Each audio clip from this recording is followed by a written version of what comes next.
seem to be enjoying this. But I expect they prefer us to throw fish to them. Well, that's what they try and catch for themselves.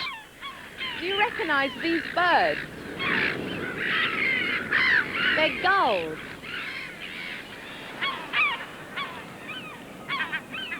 Sometimes we find them inland, especially in winter when it's stormy at sea. But their natural habitat is around the seashore, where they can find their favourite foods like tasty crabs and fish, as well as other animals' leftovers. There are lots of kinds of gulls. See if you can spot what makes them different from each other. These are black-backed gulls. And this gull's got a black head. It's a black-headed gull. But what about these? They've got grey backs, pink legs, and yellow beaks. They're herring gulls. But it's difficult to tell one type of gull from another when they're young. Most young gulls are a brownish colour.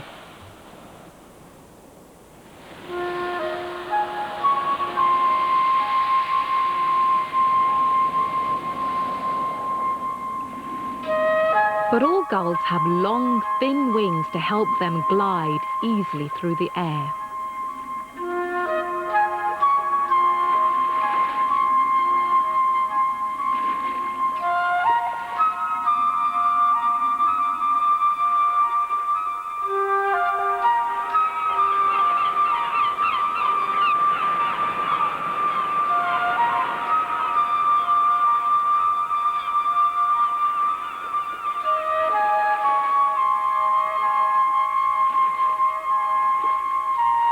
Life seemed so peaceful for them, gliding around in the sky and swooping down to eat the leftovers from picnics. Life wasn't so easy for the black-headed gull in our story when she tried to find a home. One day, a young black-headed gull decided she was old enough and strong enough to leave the safety of her parents' nest.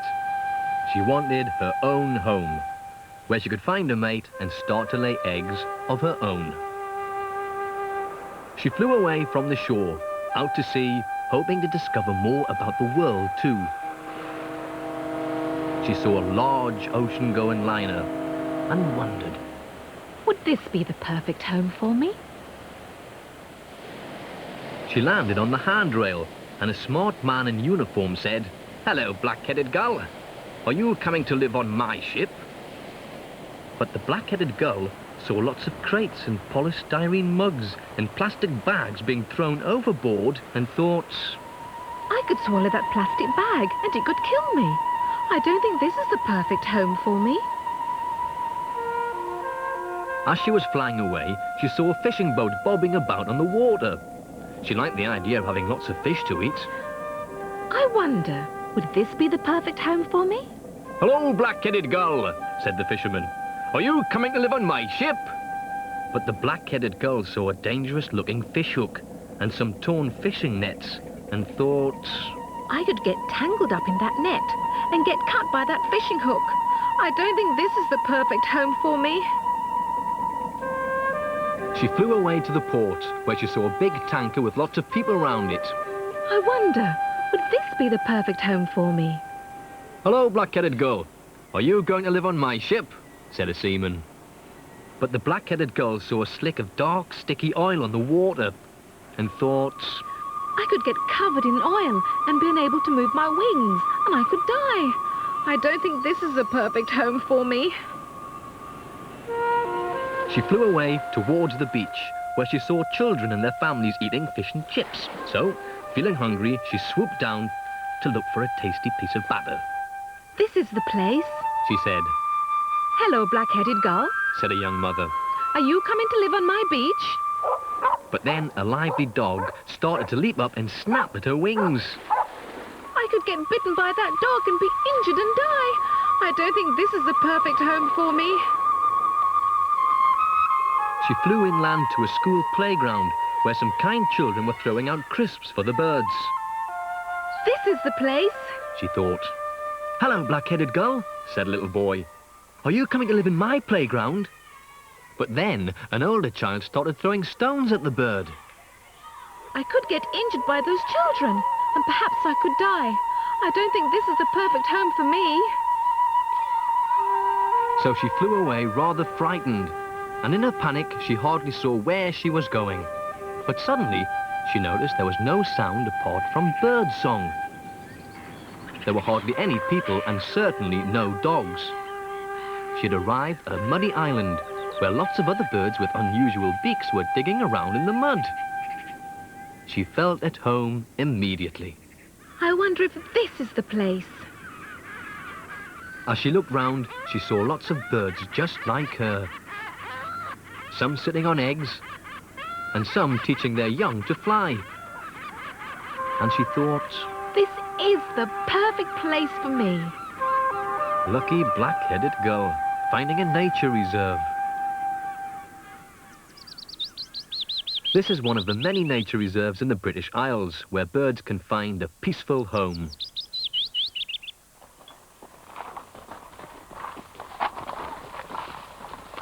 And sometimes people can visit, as long as they don't disturb the birds or their habitat.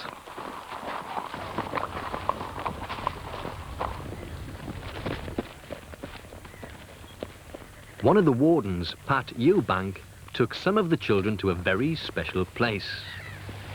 Come closer, because I mustn't speak very loud.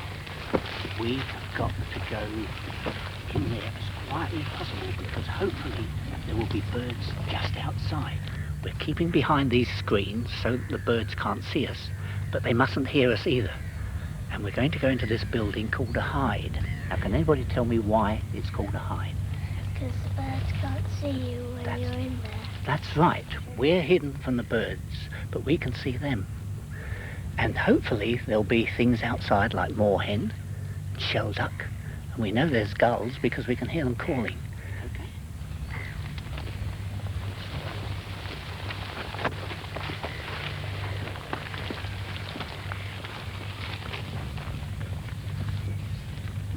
Now there might just be something outside, so be very quiet. Let's see if we're going to be lucky. First, we all looked with our eyes. But to see more clearly, it helps to have something more powerful. Anybody want to borrow my binoculars? There we are.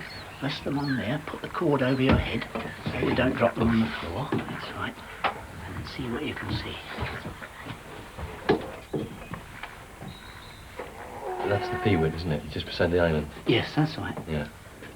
Peewit or lapwing. Yeah. These are wading birds. Another lapwing and a coot nearer to us. All these wading birds enjoy searching for food in places like rivers and estuaries.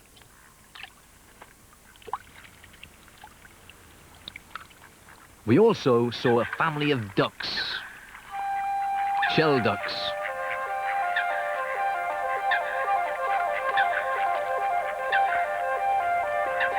Yes, look, he's swimming right past in front of us. Look at the markings on this shell duck.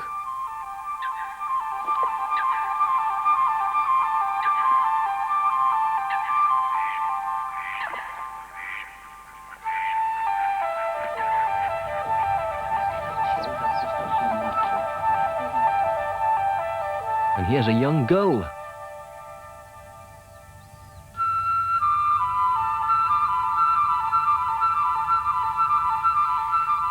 And some redshanks digging for food. Meanwhile, I took a small group of children to look at the mud in another part of the estuary. We had to be very careful how we walked.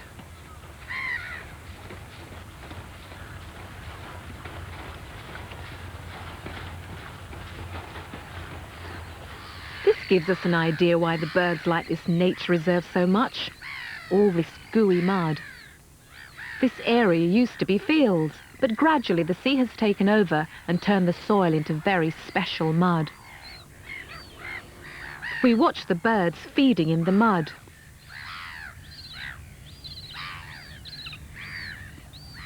Look at this bird's beak.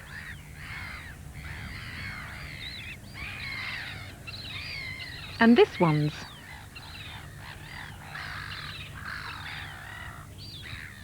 We noticed some birds have longer beaks than others, and we wondered why. Well, the curlew finds its food deep in the mud, so it has a long beak. But the oyster-catcher doesn't have to dig quite so far. What about this sanderling? Where's its food? And the ringed plover has a shorter beak because its food is nearer the surface.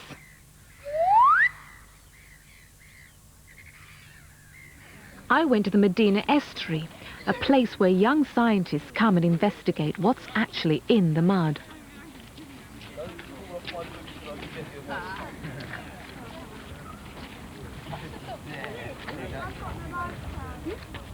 I decided to take a sample of the mud myself. We have a tube with a marker on. So quite deep down we've got possibly loads of animals. And then bring it out of the mud. That's right, and I'm taking a scoop, putting it into our sieve over here, and laying this to one side, and we can start sieving to see what we've got in there. Might be able to find things like shrimps and ragworms and hydrobias, which birds like to tuck into. It's very muddy, very dirty. But already I can see some ragworms. There he is, a real big fat one. Got another one round here somewhere. Loads of ragworms. Ah, here it is. Oh, they were going to meet at some point. There's one there. Not so, just as fat, but not as long as the one we've just seen. But not all birds dig down into the mud for their food. This avocet is skimming the muddy water to filter out the insects it likes to eat.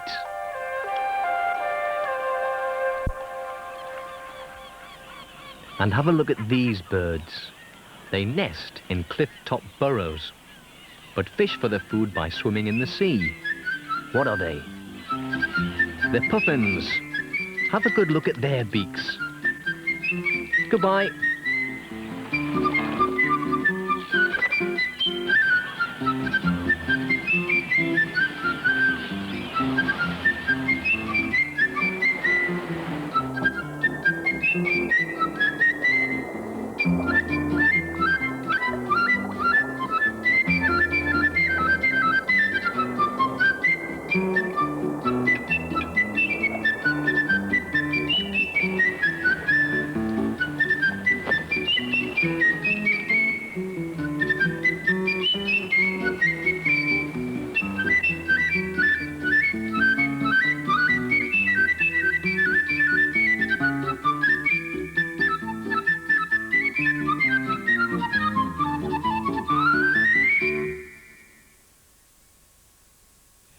Watch will be back in September with an exciting range of new programmes, including natural history.